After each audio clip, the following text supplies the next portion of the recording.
on Reese Reviews, I'll be reviewing The End of the Tour, which stars Jesse Eisenberg and Jason Segel. It's written by David Margulies, based on a story by David Lipsky, who is a character in the movie.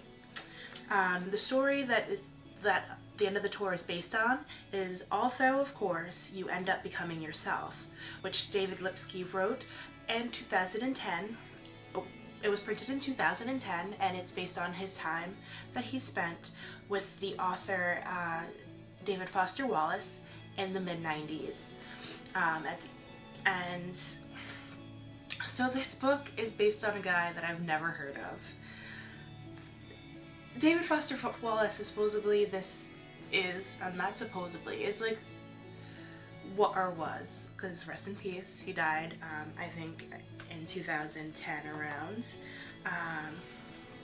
He's this author that wrote this book, Infinite Jest, in the mid-90s, and it was huge, I suppose, but in the mid-90s I was still a child, and I was just worried about like convincing my parents to let me stay up to watch Buffy, and not reading huge novels, okay?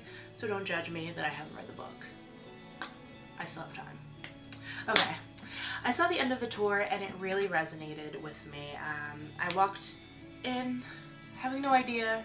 I should have done some research before I went to the screener, but I was just like, screw it. It seemed like an interesting movie because Jason Segel is usually a funny man, and I didn't expect it to be a comedy, but I knew that it was going to be a big departure of whatever Jason has done in the past 10 years. I'm always so impressed when an actor proves that they're more than just one genre, or they have more than like one character in them, because I feel like a lot of actors kind of get pigeonholed, and that's great, you know, I guess. Well, it can be good career-wise because you're getting work, but it's not good to like work on your craft being this just like one-dimensional character all the time. And it's not like Jason Segel, he did other characters, but he's known as just being funny or shaking his penis around. I don't know. Anyway, so this The End of the Tour is about James Foster Wallace and David Lipsky.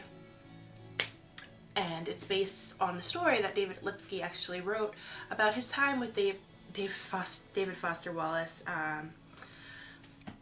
interviewing him for Rolling Stone magazine at the end of his book tour. And that sounds boring as hell, but the movie is actually really interesting. Usually when you think of biopic, it's like this huge, flashy kind of story that really gets you, and it's like up and down and overly dramatic, and this movie is very subtle, and a lot of people might find it boring because it's like two guys just having a conversation. It's like, it's kind of mumblecore, kind of like a play. I don't know why I did that. It's just, but what's funny is that Jason Segel, who's usually known for his comedy work and being like this funny doofus kind of guy, is actually really, his performance is really moving, and not in an over-the-top kind of way. It just, by the end of the movie, I, who knew nothing about David Foster Wallace, really ended up connecting with this characterization of him on the screen, and feeling that you kind of know this person, even though the movie's just about a short time in his life. And I think that's why Jason Segel might be, you know, up for some awards or some shit, because his performance was great, and it was subtle, and it was, I just love movies that can invoke emotion without like bashing you over the head with it. Like, you're supposed to be sad, it's fucking sad. Be sad. Anyway, the tour is about two guys getting to know each other, and that may sound weird, but it really works. And it's just amazing, this kind of back and forth that Jesse Eisenberg and Jason Segel have, and it does get very wordy, as you can imagine, it being of like, you know, a conversation between a journalist and an author. They're just throwing words at each other, but it's intriguing, and it really works. As you know, Jesse Eisenberg is also in this, and he thankfully turned down the Jesse Eisenbergness.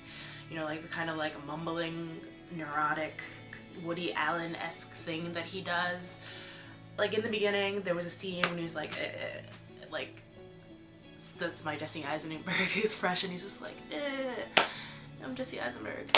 Anyway, and I was like, oh, it's gonna be like this the whole way, and it wasn't. He toned down the Jesse Eisenbergness, and for that I am thankful, and for that the movie is thankful, because it really helped the movie that he was just,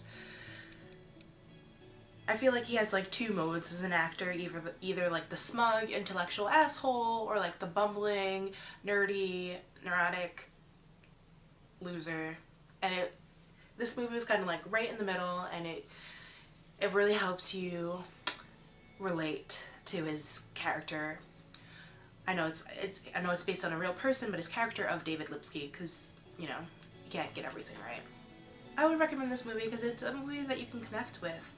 The kind of insecurities of David Foster Wallace and David Lipsky, and what they go through, like the range of emotions they go through in that short period of time.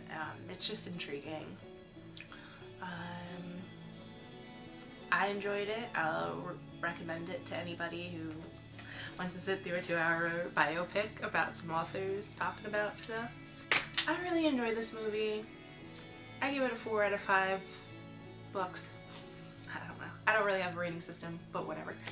And I hope that you will too. You try it out, give it a chance, because it might not be something that you're used to, or it's definitely a movie or a biopic that hasn't been done in this way before. Rewind. It's a biopic that's not like the usual biopics, and it works. Okay, so usually I would put a trigger warning behind my credits so as not to spoil anything for anybody, but it's kind of common knowledge that David Foster Wallace unfortunately committed suicide, so that does get brought up in the movie. It is a big part of the movie at the beginning and the end, but it's, you know, if you have problems with that, then of course skip the film. Anyway, hope you enjoyed this review, and see you soon.